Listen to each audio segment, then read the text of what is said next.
Before we start this, I just would like to model how it would be important, how you all can start your sessions with your kids, or if you're in your classrooms, just by taking a moment to reset, reframe, and refocus. So I'm just going to do a really mini breath break. And I would just invite you, if you would like to participate in this, to just feel your feet on the floor. Oh, I don't know if I introduced myself to you guys. I'm Kelly Bailey. I'm the SEL specialist. Sorry, I assume you know me. That's not very professional. There we go. Feet are on the floor. Body is supported by the chair. We do this so that we can feel grounded. Body awareness in space is a really important thing for self-management and self-awareness. And a lot of our dysregulated kiddos, big and small, have difficulty with body awareness in space. And so when we take a moment just to feel grounded, feel your feet on the floor and know they're there, feel your body being supported by the chair and you know that you're supported. You can feel the chair beneath your body holding you up. And then tapping into what we call mindful breathing or breathing on purpose. The whole reason for doing this is because we want to help children, all children of all ages, to begin to regulate themselves, and breathing is one of the best non-pharmaceutical ways to calm the central nervous system. And so telling somebody to breathe is different than breathing with them. So you kind of behave like the alpha breather, so the breather in charge. And so you kind of set that, and you just invite kids to do this.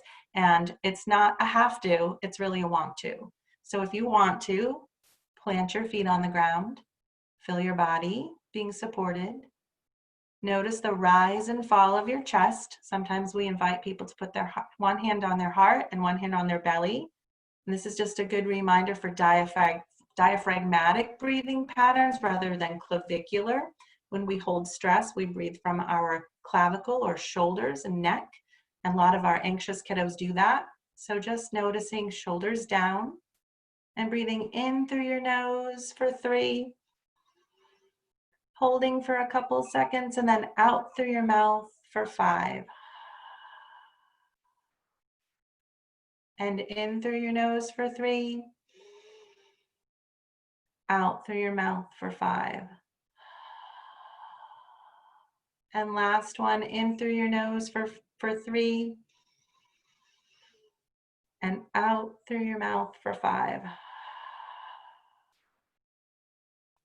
And just setting a mindful intention for us each to be patient with one another. I believe we have 200 plus people here today, maybe even more than that. And to just assume positive intentions and just know that not one of us is an expert in everything. And so just be gentle with yourselves, be gentle with the presenters. And if you have questions or concerns, please know that you can reach out to us. We will send out an email with any information. So just know that if you are looking to hop on here and not getting any information from myself or Andrea 15 to 20 minutes before the session, it's just not possible. There are 500 people that have registered, who have registered for this, and we are so thankful for the EdTech dedication of you all.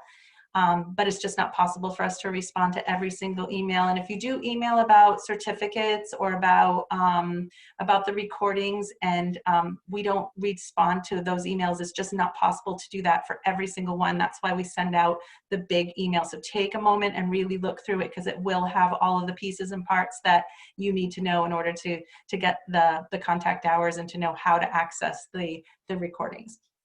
This first slide that we have here is really just the CASEL 5. CASEL is, is the collaborative that really set out the research and put together all of the competencies for social emotional learning. And last week, if you were with us, you know that we worked in self-awareness. And self-awareness is really simply this, noticing your feelings and noticing what comes up, knowing how am I feeling right in this minute?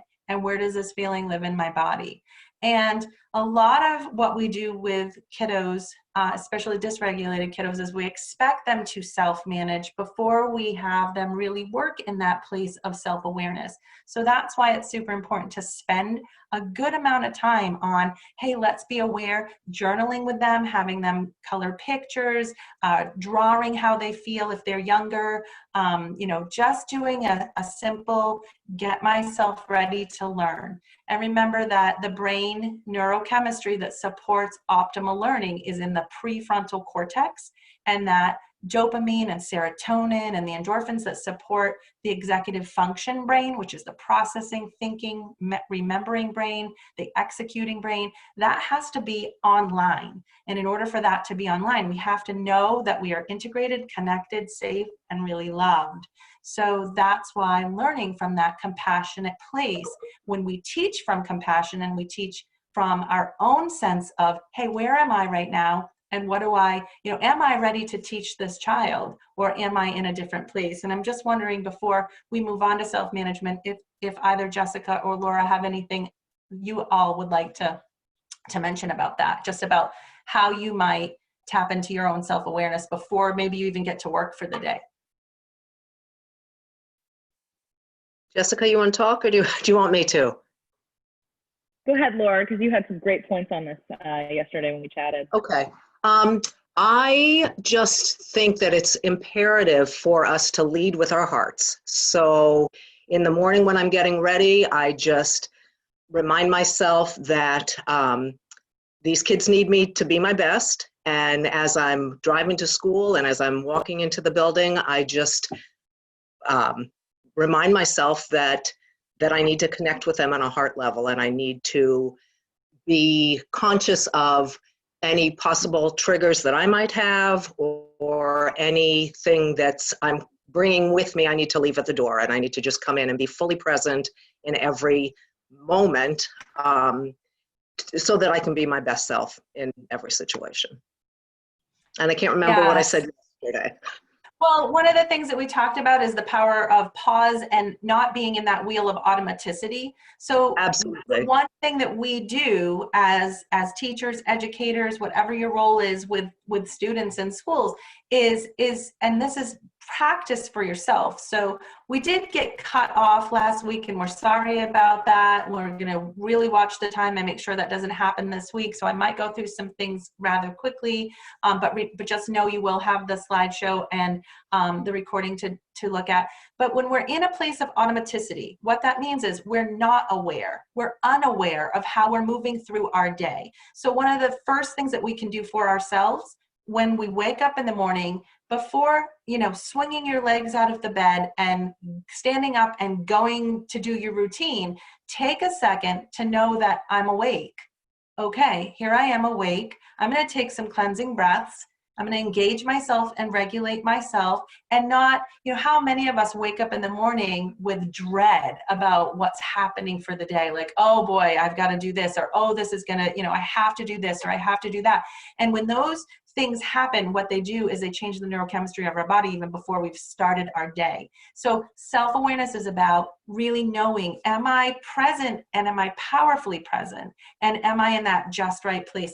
Am I a regulated human? Because remember, those mirror neurons, that if we go to work and we're in a reactive state, our children are going to, also, pick up on that reactivity. And most of our kids who are dysregulated have an element of reactivity anyway. So we don't want to exasperate or make the reactivity bigger.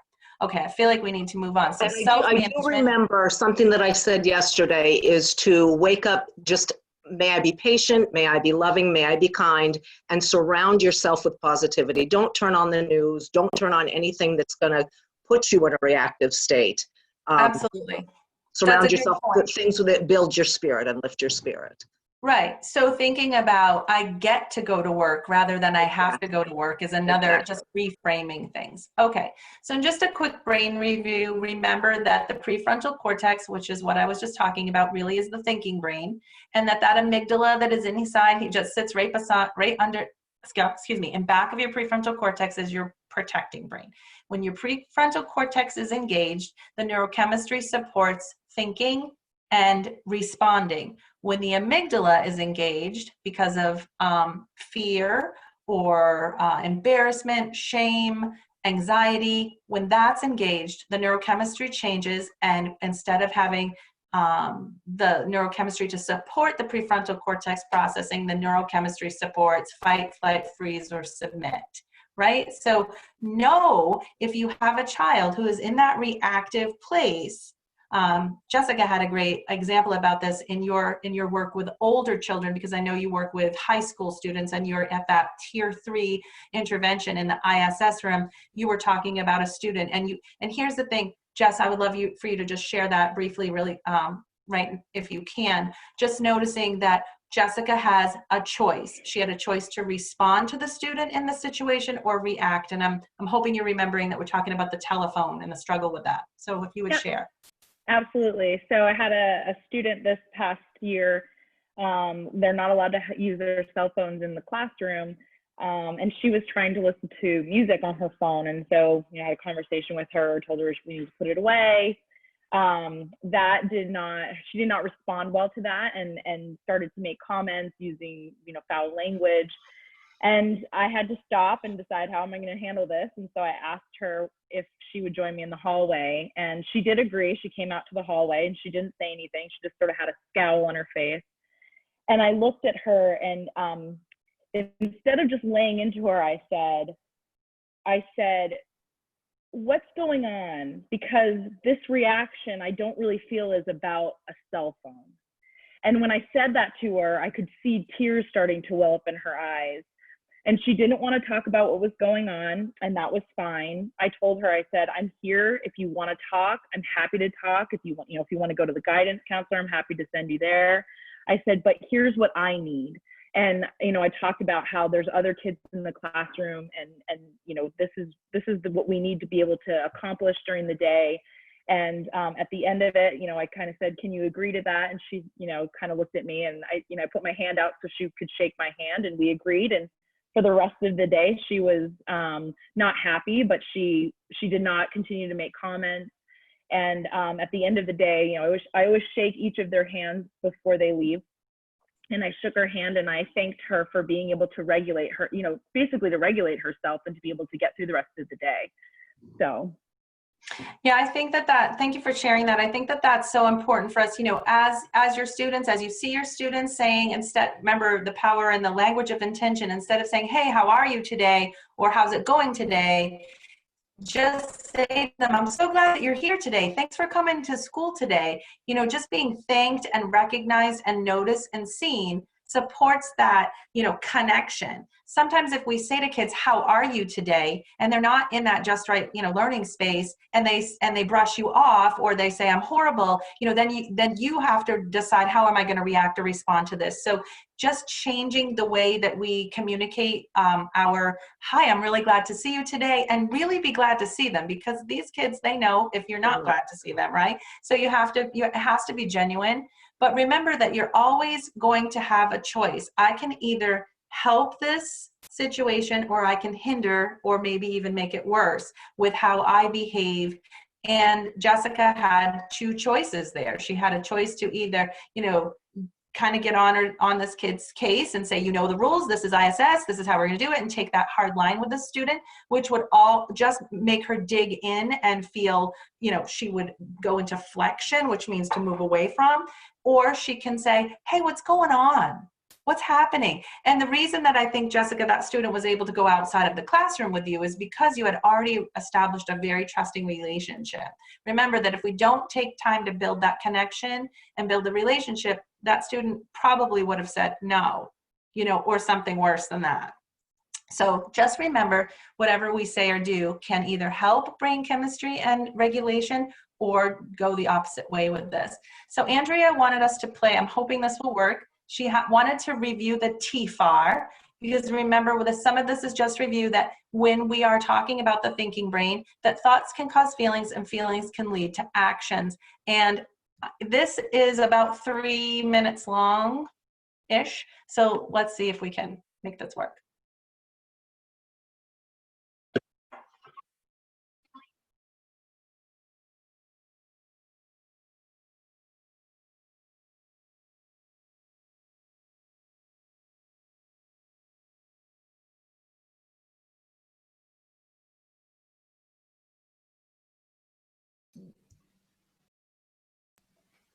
Not hearing any sound, Kelly.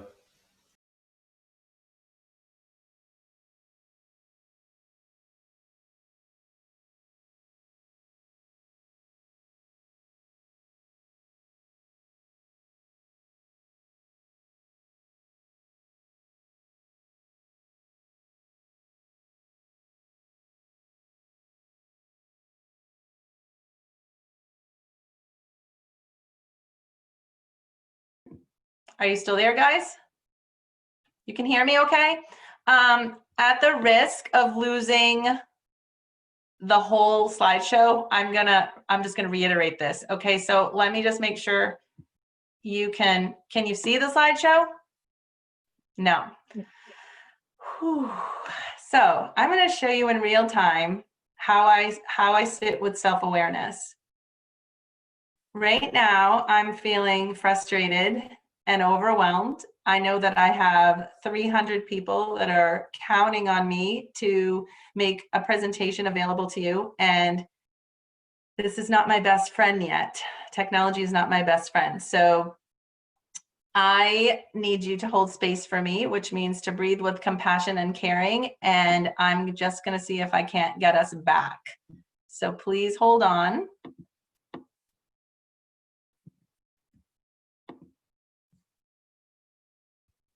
One second.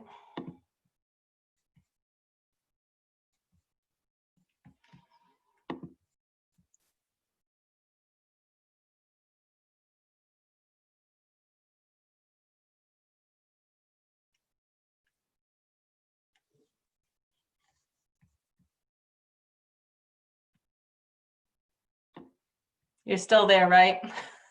Okay. Holding, almost there.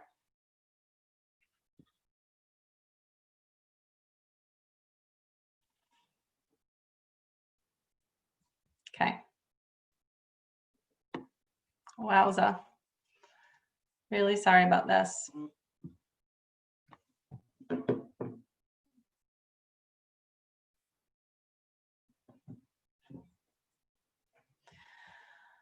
All right. While I'm trying to do the technology stuff, excuse me, Jessica, would you want to, or Laura, just share another thought about, or another story about kiddos who are showing you big emotions and something else that you might be able to do to help them out? I've got something right on my head unless you want to go, Jess. No, go ahead, Laura. Please do. Okay. My role in the school is to work in what we call the reset room, which is the room where students come to when they are dysregulated.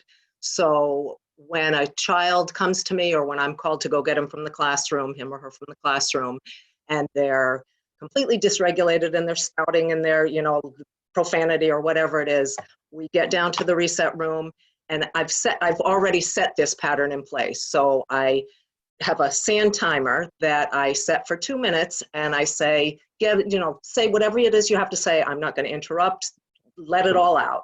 And then they know after that 2 minutes, we'll sit down and I'll set it for another minute, and I'll say, would you like me to sit next to you, or do you want me to sit on the opposite side of the room? 9 times out of 10, actually almost 100% of the time, they want me to sit next to them, and we sit quietly together and we just breathe.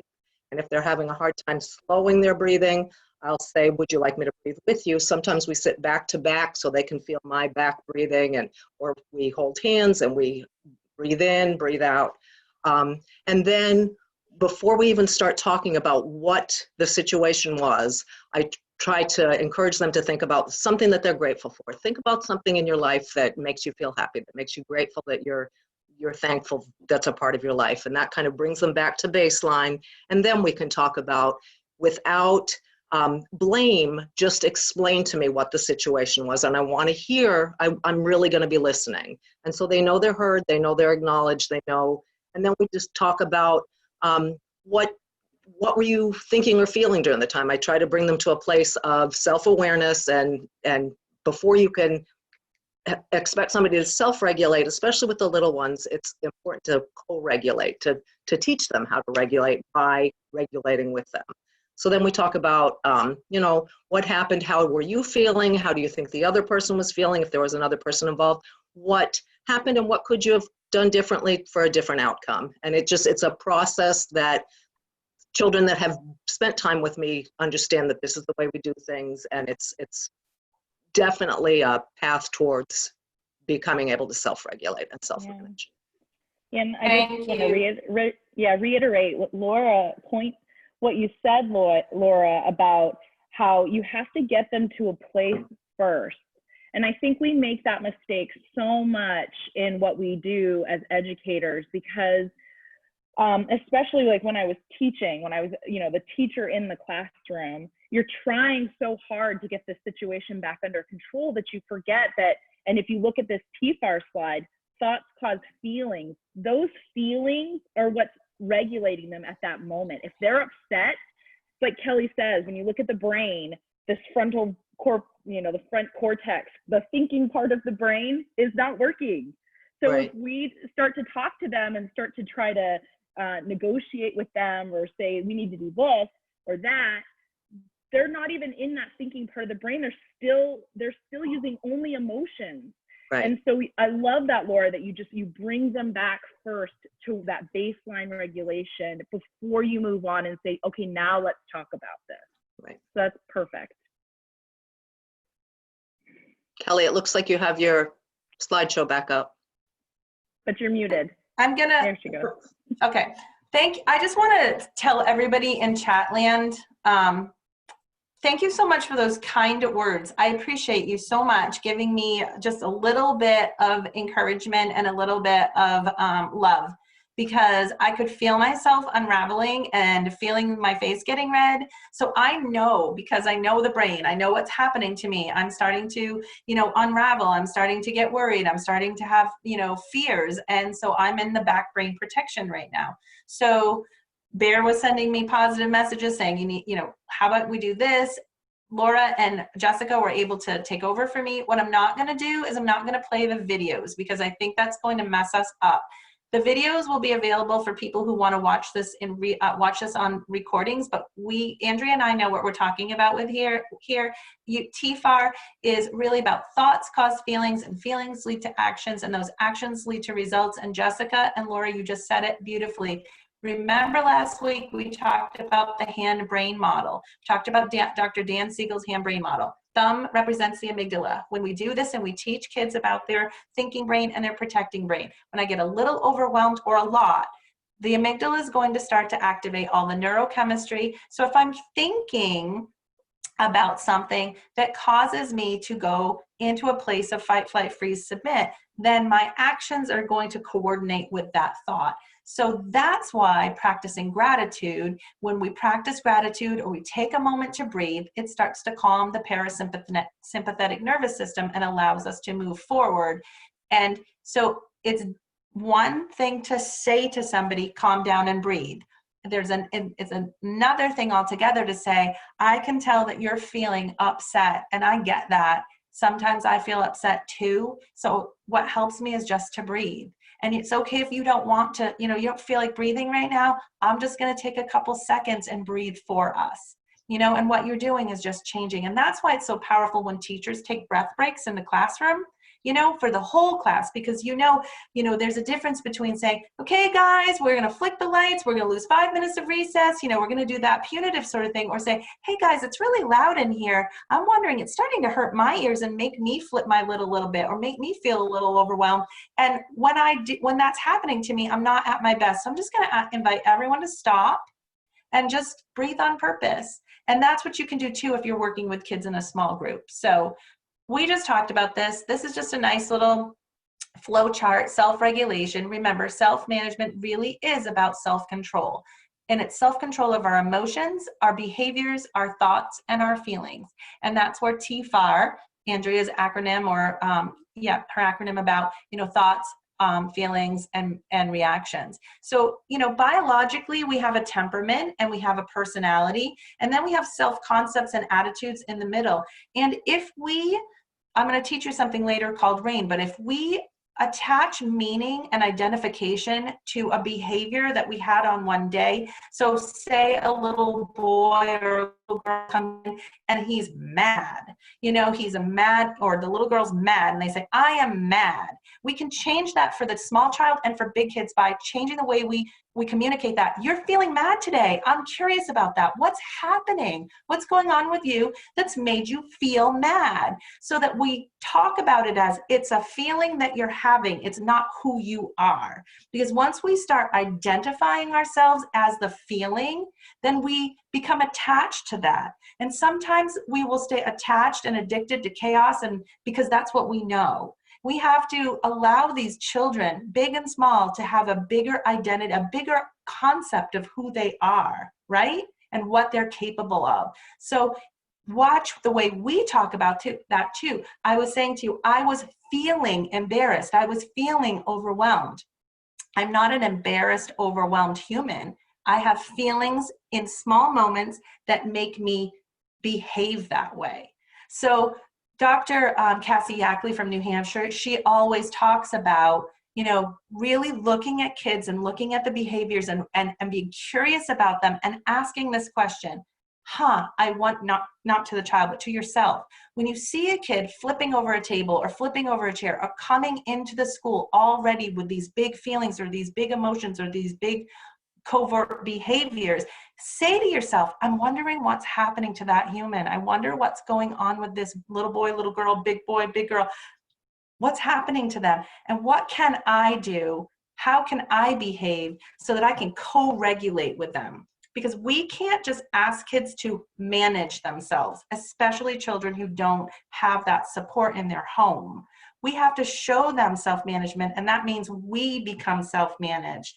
And we identify with their feelings. I get that way too. Yeah, when that happens to me, I feel really angry about that too. And from a brain gym space, you can say, once they're calm, I wonder how you'd rather feel.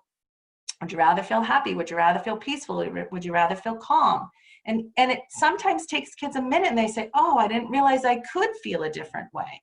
So just remember that. All right, so self-management, we went through that, but really, I just wanted to hit on this, that all of these big things, you can't see me here, you know, productivity and integrity and confidence and analytical skills and resilience and flexibility and problem solving and interpersonal communication skills, all of these things are contingent upon our availability in our hearts, in our bodies, in our brain. And we need to be in that prefrontal cortex place, that just right learning. If you're a zones of regulation human and you know about zones, the green zone is where we thrive, right? But all feelings are okay. All emotions are okay. What's not okay is to get mired in or stuck in an emotion for a long time, because then that toxicity starts to rise up, right? And the neurochemistry, it's trickier to resolve that out and replace it with the neurochemistry that supports just right learning. So we have to show that from a place of compassion and care and heartfeltness, right? So all of those things we expect kids to be able to do. And if they don't have the ability to self-regulate or self-manage, then we need to co-regulate with them. That's our job. So if you are an ed tech in the world and you're working with a really tricky kid, working with them longer, harder, you know, in isolation isn't going to help them. What's going to help them is you co-regulating with them and saying, yeah, I get it. This is really tough stuff. This is hard. And you know what? When I was in school, if it's true for you, when I was in school, science was tricky for me too. Some parts of math were tricky for me too. And when we open ourselves up to the humanness of how we connect, that's how we build relationships with children, big and small. Kelly, So yeah. Just a quickie. I think, and I've said this before, and you've mentioned it before, the power of the pause. So Yes. in a situation like that, to take the time to remind yourself, I need to respond to a need, not react to a behavior. Right. And whatever I say or do, am I going to help this child release more cortisol and build up his anxiety, or am I, through connection, going to help him start to release oxytocin and counterbalance that stress hormone? Absolutely. That's what it's about. Exactly. Between every event, and a reaction, there is that time, that pause, and take advantage of it. You know, reset, reframe, refocus. That's what it's about. Allowing yourself the opportunity to do it differently. Because, you know, if these kids were able to be in a regular ed classroom without support, they would. So they're not able to be in a regular ed classroom without support. So you're their support. So you get to, and guess what? Our commissioner is saying, please do this. Yeah. You know, this is what we're moving towards. Social emotional learning is about, number one foundation is establishing connections that are safe and loving, leading from the heart with compassion. You know, you don't have to be urgent in how you approach the learning with these kids. You don't. And you get to do this from a different space and place. So give yourself permission. And that means you need to practice like what I just did. I had two choices. I could have called my coordinator up and said, peace out, buddy. I cannot do this. This is too hard. Tell everybody that we're going to record this and they can put this out, you know, they can watch it on the web, you know. That would have been one. That would have been me quitting. But my neurochemistry was saying, abort, leave. This isn't working. I'm not going to be able to do this. But I just took a couple of deep breaths. But that comes from really practicing this and really walking the walk, right? You have to be willing to do this work for yourselves before you can really generalize this to kids, because they won't believe it. They just won't. Okay, so there are 5 skills students need to master in order to be really good at self-management. And so this also applies to us. So as I show you these, be thinking about yourself and be thinking about, where are the gaps in my self-management, because we all have them. So impulse control, I am in charge of my emotions. This is the mini movie, The Marshmallow Test. I am not going to play it for you. It's 3 minutes, but I don't want to lose, because I'll lose this again. But basically, if you've seen this, The Marshmallow Test is about putting these poor little children, if you have seen it before, and it's been redone and redone and redone, and you can find it on YouTube. But they put these little kids in this room, and they put a marshmallow in front of them, and they say, here's a marshmallow. And if you can look at the marshmallow and not eat it for 2 minutes, then I'll come in and give you another marshmallow. And what they did is they watched these children, and they watched children who were able to do that, who had enough impulse control. And man, these kids would smell the marshmallow, they'd pick it up, they'd look at the marshmallow, they'd put it down. But more times than not, those kids were not able to, you know, they were not able to have that impulse control, and they picked it up and said, hell be damned, I'm going to eat this marshmallow. I don't care about the 2 minutes, right? So remember, when we were talking about self-awareness, is being able to delay the gratification. Our dysregulated kids, our dysregulated big people, if we have not invested the time in being okay with what I have right now, and not, and you know, then I just lost my train of thought. Being able to have impulse control means you're able to be content in the moment, right? And be okay with that. So that's tricky. Setting goals is another one. So if you aim at nothing, you will hit it every time. And this isn't completely true, you know, saying. How many of the kids that we work with, when you say, you know, what do you want to be when you grow up? What do you want to do when you, if they don't have self-management or good self-awareness, or if they don't have support in their homes, lots of times kids won't be able to set goals, because setting goals means we have to have our prefrontal cortex engaged and be able to see beyond, right? So helping kids set very small goals and practicing success, and you'll see a slide in a little bit about practice and success equals motivation. And motivation is what helps us set goals. So, let's see. Please let me do this. Yep. Okay. So there it is right here. So practice plus success equals motivation. When we think about this, think about how many times your kids are unwilling to practice because they have had a lot of unsuccessful moments in school, right? So they lack the motivation because they have not had moments of success. And then we say to them, well, just try harder, or just do it again, right? So one of the things that we need to keep in mind is, if we practice mindfulness, if we practice breathing on purpose, if we practice co-regulation, and we allow kids to be in this part of their brain, prefrontal cortex, we are setting them up for bigger opportunities for success, and then they will have more motivation. Grit and resilience, the biggest factors for resilience is hope. And if we have no hope that the practice that we do will lead to success, we will opt out every single time. So thinking about, hey, we're going to practice breathing so that we can be in our just right brain. So I'm talking about for smaller kids. If you work with bigger kids, you know, we say, you know what, I get it. This math is really tricky. So let's practice a few things, get our brain going that, you know, let's practice the math that we can do really quickly, and let's breathe. And then let's show our brain that I can be successful, and then we'll be motivated. Jess, do you have, you're a teacher of bigger kids. So do you have anything else you want to add to this? I just wanted to say it's adding to this, but in this, I heard you say before 2 times, you get to. And I want to really emphasize, especially for ed techs, I know that Laura and I are a little bit different because we run our own classrooms.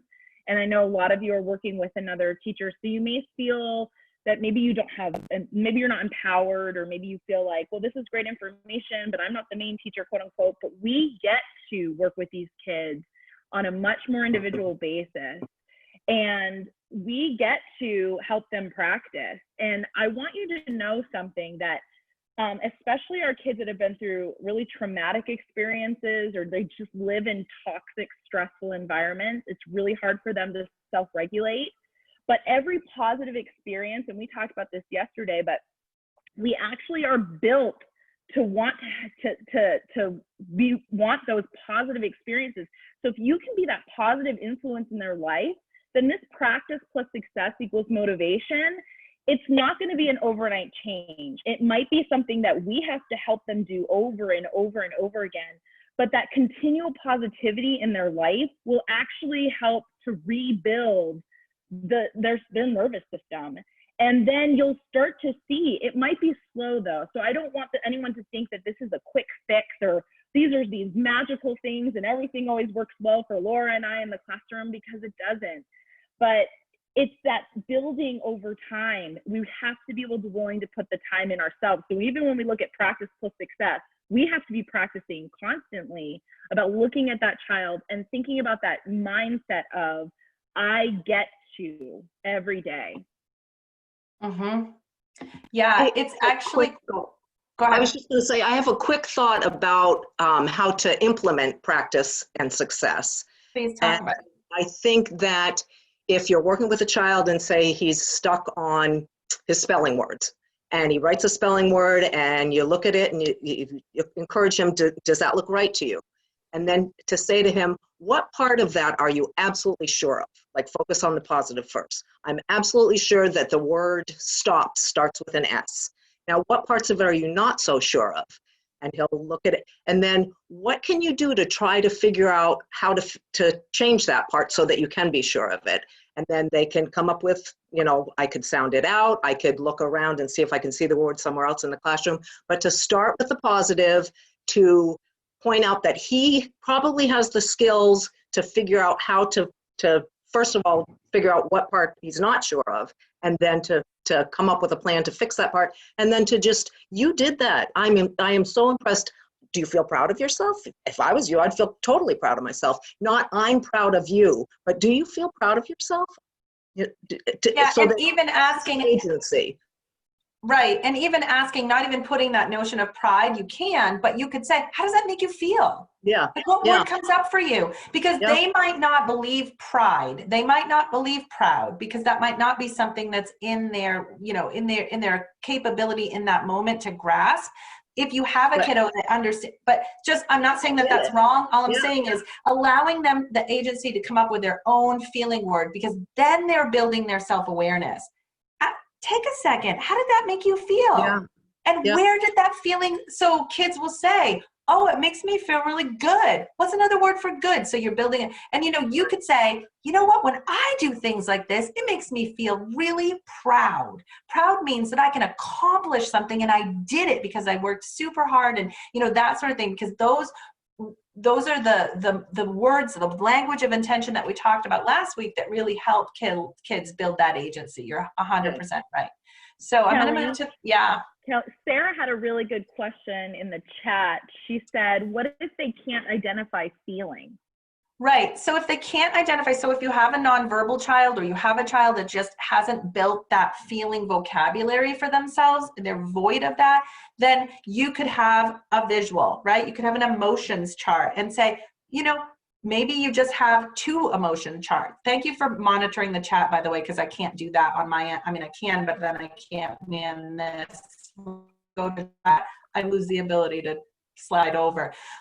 So yeah, using PECs or using feeling charts is a great way for kids to be able to identify a feeling. Yeah, and you know what? Here's the other thing. You might work super diligently about, you know, helping kids develop, and you think in your brain and in your heart they should feel proud. And if they tell you this, I don't know, that's okay. Yeah. So please honor that and don't make it personal, because they're going, has nothing to do with you. Just like if they come through the door and you say, good morning, I'm so glad that you showed up today. And if Jessica's standing there at the door, and I know she does this, and a big kid walks through the door and goes, yeah, I'm just thrilled to be an ISS. She has 2 choices. She can say, listen, watch your attitude, keep that at the door and be the power and be the authority, right?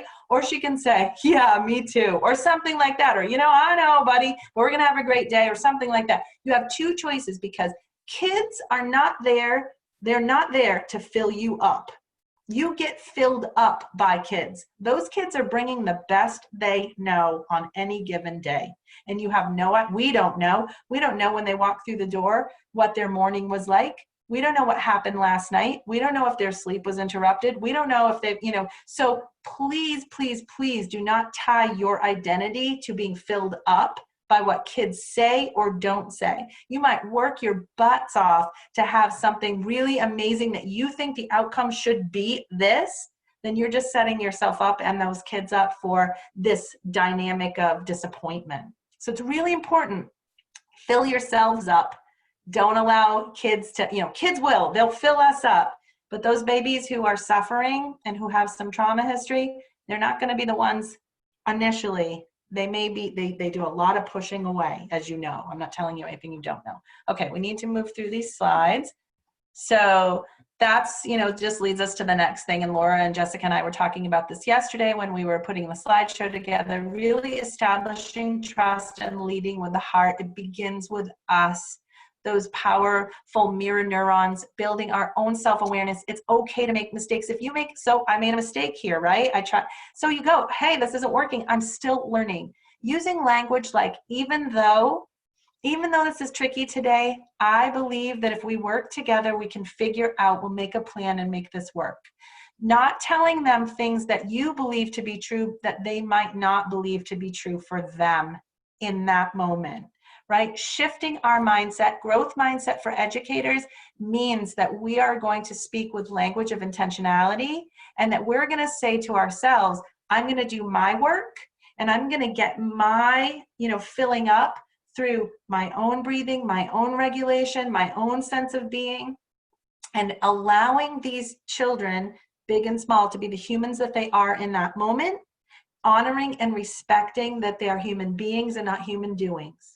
Especially during those transition times, those kids, everybody needs time to reset, right? Those high school kids and middle school kids that are going from classroom to classroom to classroom to classroom with this person's expectation and this person's expectation and this person. When you have difficulty with self-management, your organizational skills often lack. So you know these kids in the middle school and high school who are disorganized, you know, all the time. They don't know where their papers are. They don't know where their notebook is. They don't know. And so you have a choice. You can get exasperated with them and say, what do you mean you don't know where your stuff is? You know, how am I going to help you if you don't know where your stuff is? So it's your job to help them stay organized. All right. I just need to be really mindful of, okay, stress management and self-care. So when we are managing our stress, when we are in that managed stress place and we're in that just right place as human beings, then our personal productivity skills go up. We are able to, be available for the physical piece of ourselves. We're practicing present moment awareness. When we have managed stress, we can lead a more balanced life. We're able to tap into the prefrontal cortex to resolve conflicts. Some of the things that help with that is daily journaling or drawing, having another piece of your body and brain that is not just that left brain do. And really meditation, some people don't like it, but if you pray, then that's your moment to just be in a place of spiritualness, giving yourself an opportunity to just step away from the day and be in that place of calm and quiet. So the opposite's true. I didn't put it on the screen, but if you aren't able to manage your stress, then that all of those arrows are going to go the other way. You're just not going to have a balanced life. You're not going to be able to resolve those conflicts. You aren't going to be aware in your present moment, and you're going to always react rather than respond. Jess, anything in the chat box for us to consider? No, Sabrina was just giving another example of take a walk if you can. Absolutely. So mindful walking or safari or an awe walk, all of the AWE awe walk. If you could take your kids for an awe walk or a safari walk, and you just say, you know what, before we start today, we're going to practice just walking and breathing and smelling the air, and think on purpose of anything you see that's the color blue, or anything you see that's the color green, or anything you see. When you do that, and then you have them come back in and maybe they tell, each other 5 things that they saw that was that color. Or, so that would be like a safari. Or a mindful awe walk would be, let's just walk outside and notice all the things that are awesome, that we take awe in, that we are amazed by. Again, that slows everything down. You can do that in the school system, too, right in the school. You can do that right, or if you're doing some work with students right here remotely, take a second and say, before we start this math, let's just look around. What kinds of things do you see that make you feel awesome or that are awesome? Because again, that taps into what Jess and Laura were talking about with those feelings of gratitude and excitement. Whenever we're in that place of hope, the neurochemistry will drive the train for, being on task and being able to tap in. So self-discipline is another one, staying on task. And how many times do you hear teachers tell you, if we could just get this kid to pay attention, if we could just get him to pay attention. So paying attention is something we have to teach. And dysregulated kids and kids who lack self-management really do lack some self-discipline. So what you can do is teach kids to hear on purpose.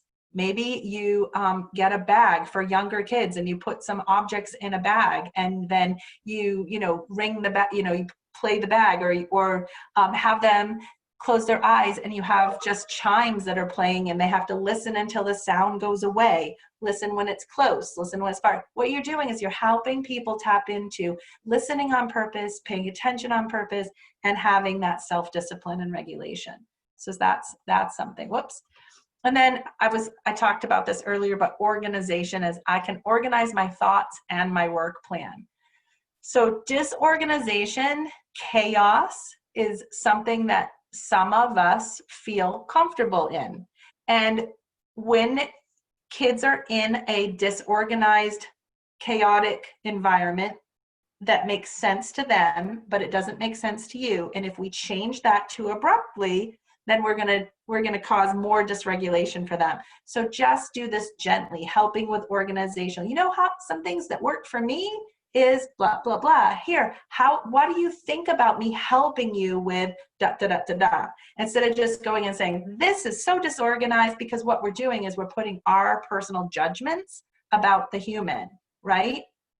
So we think about, in your home, if you have children and you walk in, I had a teenage, I have a son and a daughter. When they lived with us, they're both gone now into their own lives.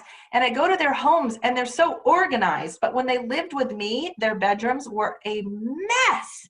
And I walked in and I was, how do you even find anything? Let's clean this pile. No, don't touch that pile of clothes. I know what's clean. I know what's dirty. So they know. And sometimes, if I would go in there, I remember going and thinking I'm helpful. I had a day off. I'll go organize my daughter's bedroom. And she cried because I touched her things and I moved her stuff. And she's like, no, I knew where everything was. So remember to check your own perception of organization. And yes, it's very important to help students learn to be more organized, but don't put upon your intention about whether it's good or bad. Saying things like, for older students, I mean middle school and high school, I'm wondering if it's working for you to have your science notebook, have papers hanging out of it. Does that work for you? I'm just wondering, posing it as a question for them, having them become self-aware that, maybe every day when you go into Mr. Bailey's science class, my husband was a science teacher, so I say that, Mr. Bailey's science class, is that, and you don't have your science materials, how does that work for you? Well, Mr. Bailey gets, frustrated. Okay, so again, we're going to move into next week. We're going to go into social management. How do you think that makes Mr. Bailey feel, right? So it's being able to take the perspective of another human being, but people can't do that if they can't take their own perspective of whether this is working for me or not working for me. Okay, so how are we doing in the chat? Doing great. I would suggest people save the chat. There's some really great ideas people are throwing out in there, glitter sticks for timer, things like that. I just wanted to let you know it's about 3 o'clock, and I know we started way late because of the chat room. I mean, because of the late in, but we're doing well though. I think we're marching on. So so thanks for paying attention on purpose to the chat. It really helps to have people helping out. So the responsive tier 1, I'm gonna pass this off to you guys because to Jess and Laura, we had talked about this yesterday, and we have 2 areas of our tiers of intervention, right? We have the problem-solving model, and then we have the real life of what actually happens. And communication with the teacher, making a plan based on what works best for your students, is a very important part of who you are as an educational technician. And so helping kids become the leaders of their own learning and develop strategies that work for them based on what you've been able to teach them because you have a connection, right, is really, really critical to their development of their social emotional skills. So Laura or Jessica, did you have examples you wanted to share?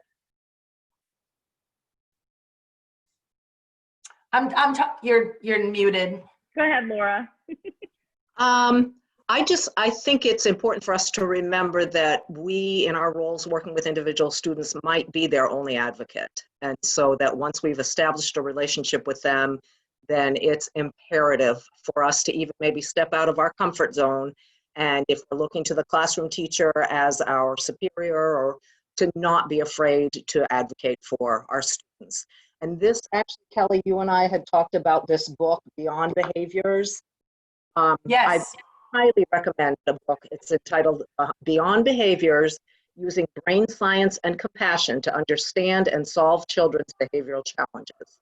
And the premise of this book is that if we shift our viewpoint regarding behaviors and recognize that they're, first of all, they're a child's ability to adapt, maybe in a non-socially acceptable way, but to whatever stress they have in their lives, they're communicating something to us.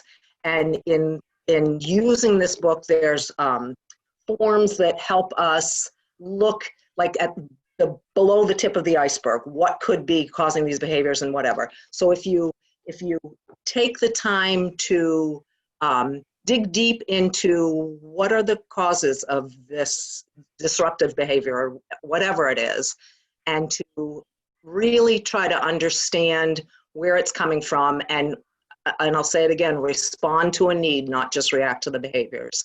I think that's key in being able to help not only the student, but the entire class and the teacher, and to maybe present it that way to the classroom teacher. I see the disruption this child is causing in your classroom. Gosh, that must be stressful. But in my working with him, this seems to work. Is it something that you'd be willing to try in the classroom? Yeah. And that's the key, Laura. That's great communication with a teacher. Again, going back to, yes, we may not be the leads in the classroom, but we're still leaders in the classroom. And having that one-on-one is so important. We're building those relationships, maybe sometimes more than those classroom teachers. The kids that I get them all day for, 6.5 hours. They're with me, they're stuck. I get to know them pretty well by the end of the day. And it's okay, you know, if we say, present it to a teacher, hey, I learned this idea, you know, in an MTSS meeting or somewhere else, and I think this might work for so-and-so. Can I try this out? And let's measure it together. And like, you know, and then you're making them aware too of like, let's see if there's any changes, you know? And I can't imagine any teacher that's not going to be receptive to that, because they want their classroom to run smoothly. Right. You know, they don't want there to be chaos. So we really are leaders in the classroom. We can do amazing, amazing things. And I've had people tell me, Jessica, you have rose-colored glasses, you know, on that kid or that kid. And I take it as a compliment, you know? But yeah, you know what? I'd rather see the best in everybody and see if we can kind of make it we can help them a little bit further on the path. You know, They're good. Everybody is good. Let's see if we can bring them forward and move them forward a little bit.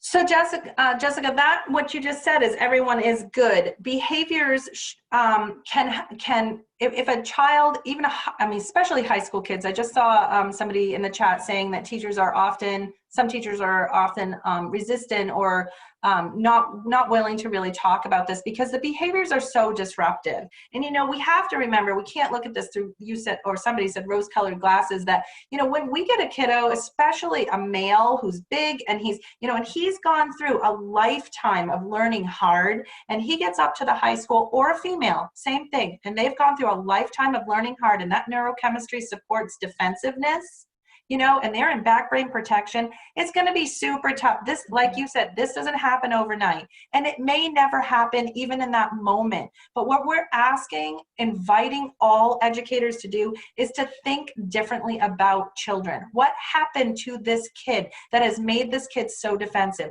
What is going on with this child that he needs to have his hood pulled over his head and he just wants to escape every minute? You know, thinking about them from a place of compassion really shifts the way we think about our jobs. And then you become more curious about it. And then maybe you soften your approaches with those kids.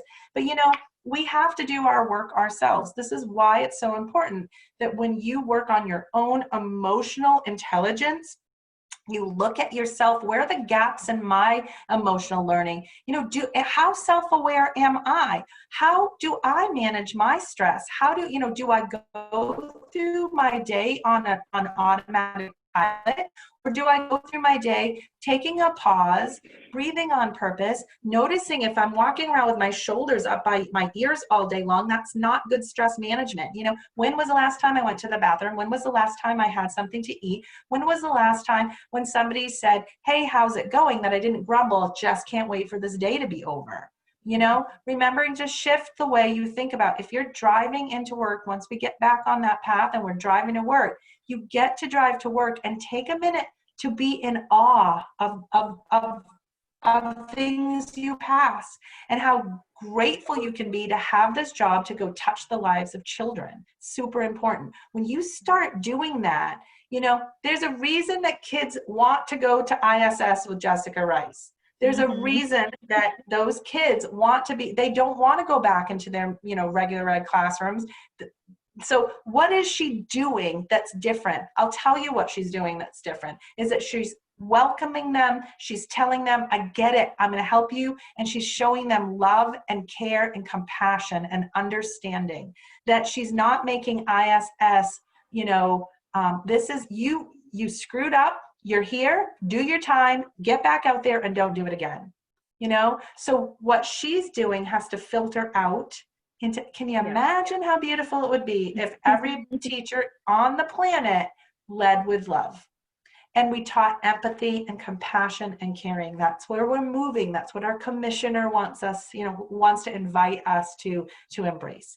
All right, so organization. Whoops, here we go.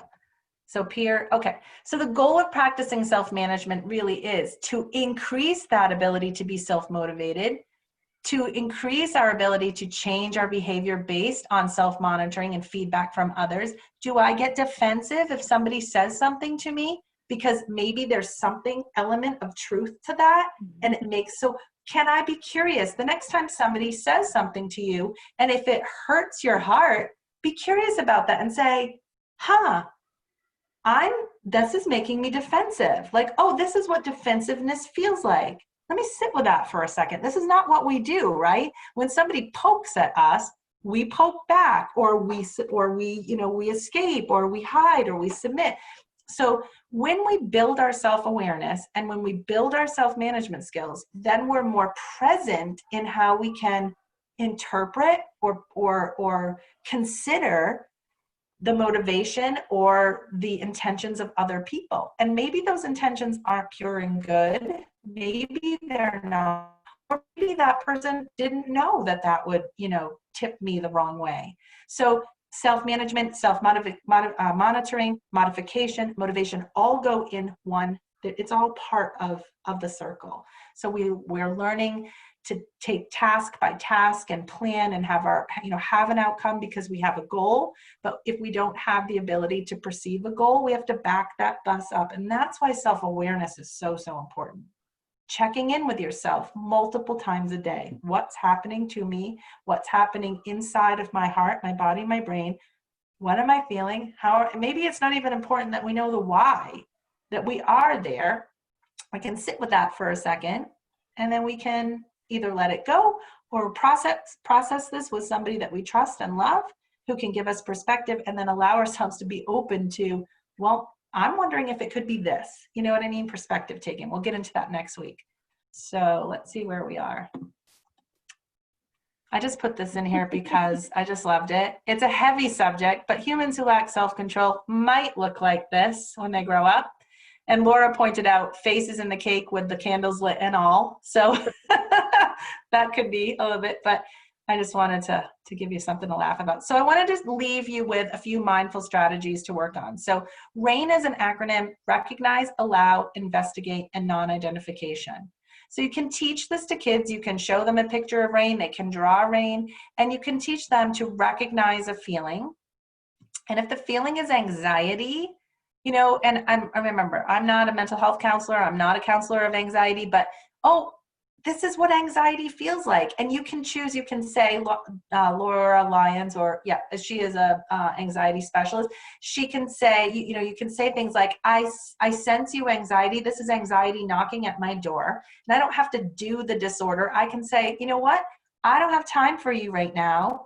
And I am going to plan to give you some time at 4:00 this afternoon. So you recognize whatever emotion is coming up. You see it.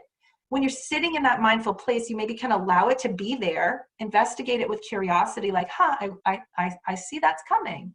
And then you don't identify with it from a place of, this is who I am.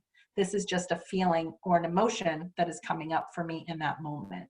There are lots of really great, if you want to look at this deeper, you can go right online and look at RAIN, mindful strategies for self-management. You can put in RAIN and you can see there's a script that they can give you. A body scan is another really great way. And if you've joined me in the morning, I often start our morning mindful practice with a body scan. And we started that today with anchoring our feet on the floor. So knowing where you are, body awareness in space, allowing yourself to fully feel your body being supported by the chair. You can also do this standing up, but it's really just becoming attuned to where you are. And is there any area from the toes all the way to the head that could be softened? And with little kids, you can say, we're going to do the body scan ragdoll. They love to do this. They can lay down on the floor, on a mat, and you can go and just pick up their arm and drop it, and they'll just ragdoll it down so that they're really becoming loose and heavy. If you have that relationship with that kid, I wouldn't, put a child down on the floor and then go over and pick up their leg and drop it, but you can just say, we're going to play the ragdoll game. But with older students, you could just play some soft music and say, we're just going to scan from the toes all the way to the head and anywhere. And you just simply say feet, ankles, calves, knees. Notice your knees. I usually say notice your knees, notice your core, straighten your spine, let your shoulders relax. Notice your heart, so you just kind of move through the body we always start from the bottom to the top, or I do with my body scan, because neurologically, this is where, we didn't come out of the womb walking and talking and higher functioning skills. So we come out with, knowing we have to be rocked and swaddled. And so first you learn how to be on your hands and knees, and then so you have to creep before you can run. So just before we get to the higher level perception, we just move from the feet to the crown. And then just once you get all the way through the scan, all the way to the top of the head, then you just take a minute and breathe in through your nose and out through your mouth, and in through your nose and out through your mouth. So that's a body scan, and there are tons and tons and tons of great things. Go Noodle has a great body scan on it for younger kids, and there are tons of free YouTube body scans that you could do for older kids too. Let's see if I can. And I'm not going to play this for you because I don't want to mess us up, but we're at the end. So practicing self-management, what does this do for you? We didn't get to the end of our, because we got cut off last week, and I'm very sorry for that. We had a little glitch, but every week you'll see this journal. And it's our invitation and hope that you'll just take a minute and get yourself a notebook or something pretty to write in, or something, you know, whatever, something that makes you feel happy, and start noticing on purpose what does your self-management practice look like? And also think about your self-awareness. You know, you could take a feelings log. When I taught this for the University of Maine at Farmington, we would do a feelings log for 7 days. And throughout the day, we would just log in. I noticed this feeling that came up for me, and this was the event. This is, you know, how long this feeling lasted, and this is what I did about it. The same thing with their self-management. What is your organization? Like maybe, you know, journal your organization. What was your organization like today? Or maybe journal your self-control or your impulse control. Just be thinking about that. And then also practice self-compassion, because this is tricky work that we're all doing together. It's not easy unless you have the inclination to be quiet with yourself for small periods of time and be very reflective. It's tricky to do. So practice some self-compassion, which means you do not identify with your mistakes. You just say, I made a mistake and I'm still learning, and that's okay. So because when we can show our humanness to our students, it really helps to forge that bond with them. And also just be very grateful. Don't go to sleep at night without writing down 5 or 10 things that you can be truly grateful for. And your life, the fact that you're still breathing, is the biggest thing that we can be grateful for of all time. So with that, I would just like to thank you. I don't know what's happening in the chat. Do we have anything happening in the chat? I can't see it. Oh, I see it now. 33. I didn't play it, Sarah Powers. I didn't play the video. I was just talking about it because I didn't want to lose. So if anybody was looking for the video to play, Andrea was basically, I reiterated the message that Andrea was going to say, is basically to practice self-compassion, self-care, and gratitude. So thank you so much. We will make sure that this recording goes up on the DOE website. Please give us a few days. It takes a couple days for these things to get up. We are not the IT people, so we send it up there, and we just send an email saying that it's all set. Thank you so much also for being patient with me and for all the glitches and our late start and our late stop, but I really appreciate you. I appreciate all the work that you all are doing every single day out there. Thank you, Jessica and Laura and Bear, for helping me. You can download your certificate from the website, and we'll see you. They're not sent, right? Bear is saying, remember, contact hour forms are not sent out by the DOE. You need to use the link and enter the information in the form. Thank you. I'm glad that you learned something from today, and we will see you next week. We'll work on social management, and I appreciate you. Thank you very much. Have a good night. Hi, everyone. Okay. All right. So